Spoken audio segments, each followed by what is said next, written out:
Жители ухтинского поселка Шудаяк просят организовать в их населенном пункте полноценное медицинское обслуживание. Сейчас шудаякцы в родном поселке могут получить только консультацию терапевта в медкабинете. За другой помощью им приходится ездить в Ухту. И хотя расстояние небольшое, тем не менее для некоторых частые поездки не всегда возможны. О своей проблеме люди говорят уже второй год. Виктория Науменко о том, что за это время удалось решить. Старожилы Шудаяга хорошо помнят старую амбулаторию. Двухэтажный деревянный барак, причем с удобствами, был построен еще в 40-х годах. Десятки лет там исправно оказывали медицинскую помощь пациентам всех возрастов. Но со временем здание износилось, его снесли.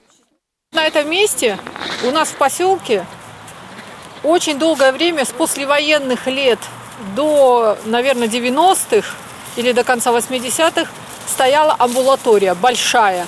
Там не было печного отопления, уже было централизованное отопление, горячая вода, теплый туалет. И все кабинеты, и забор анализов, и стоматологический, и процедурный, и смотровой, с огромным теплым коридором.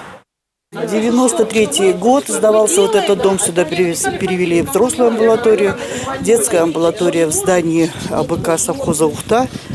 Мы занимались еще, чтобы вот там что-то открыли.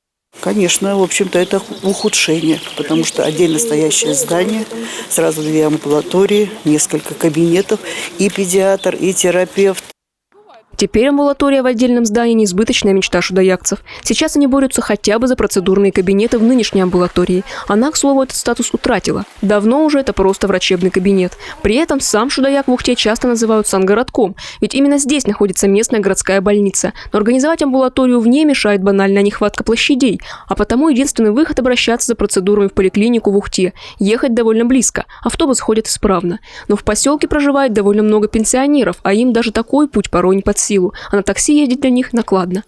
Пожилым людям, которые не могут, плохо ходят, нужно до поликлиники добраться или на 2 автобусах, или такси вызывают, потому что нету. У нас автобус идет по проспекту Ленина, а поликлиника вон где.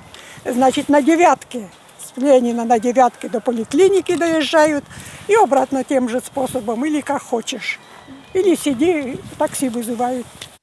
Кто не может, мы никакие процедуры нам не делают. Ну, вот хорошо, врач у нас хороший, вот она пришла домой ко мне, вот я после больницы, она там анализы,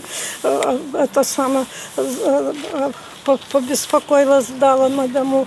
Вот, а так нигде, с анализами все в город ездят, и на процедуры, на уколы.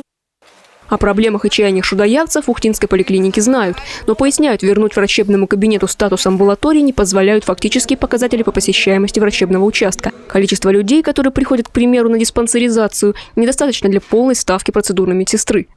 Хотелось бы попросить население, чтобы они были более активны.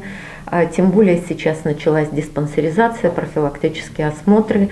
Поэтому, чтобы наши доктора работали достаточно эффективно, хотелось бы, чтобы особенно население возрастное, нетрудоспособный возраст, нашли время, возможность прийти к доктору и пройти диспансеризацию.